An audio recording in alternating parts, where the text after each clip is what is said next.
Hi friends, నమస్తే. Welcome to Radhakrishna fashions Guntur. Friends, ఈరోజు శ్రావణ మాసానికి సంబంధించిన కొత్త వెరైటీస్ మనం వీడియోస్ రూపంలో మీకు అందజేస్తున్నామండి.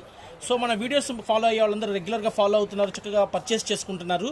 శ్రావణ మాసానికి అందరూ చక్కగా పూజల్లో మంచి శారీస్ కట్టుకొని చేస్తున్నారు కాబట్టి సో మంచి శారీస్ మీరు ఆర్డర్ పెట్టుకోవచ్చు. అమ్ముకునే వాళ్ళు ప్రత్యేకంగా ఎవరికి నచ్చిన సెట్లు వాళ్ళు ఆర్డర్ పెట్టుకోవచ్చు అండి. మంచి ప్రాఫిట్ వచ్చే ఐటమ్స్ చూపిస్తున్నాను ఈరోజు నేను చూపిస్తున్న ఐటమ్ వచ్చేసరికి శారీ విత్ బ్లౌజ్ వస్తుందండి. కాస్ట్ కేవలం 550 రూపాయలు. మంచి ప్రాఫిట్ వచ్చే ఐటమ్ ఫ్రెండ్స్. ఇంటి దగ్గర అమ్ముకునే వాళ్ళైతే 1000 రూపీస్ ఈజీగా అమ్ముకోవచ్చు. Radhakrishna fashions Guntur Vaishnavi complex, shop number 137, 138 B block. చూస్తున్నారుగా ఎంత చక్కగా ఇచ్చారు. ఇదంతా కూడా మగ్గం వర్క్ అండి, చిన్న స్టోన్స్ కూడా ఇచ్చారు. అండ్ బ్లౌజ్ కూడా చాలా చక్కగా జార్జెట్ క్వాలిటీ ఇచ్చారండి. శారీ వచ్చేసరికి మనకి చక్కగా శారీ మీద మంచి ప్రింట్ కూడా ఇచ్చారు. చూడండి, ఇదంతా కూడా పోదనమాట, గోల్డ్ ఫాయిల్ ప్రింట్ ఇచ్చారు. హోల్సేల్గా ఇట్లా సెట్ కొనుక్కునే వాళ్ళకి మనం ఇచ్చే కాస్ట్ 550 రూపాయలు ఫ్రెండ్స్. WhatsApp number 955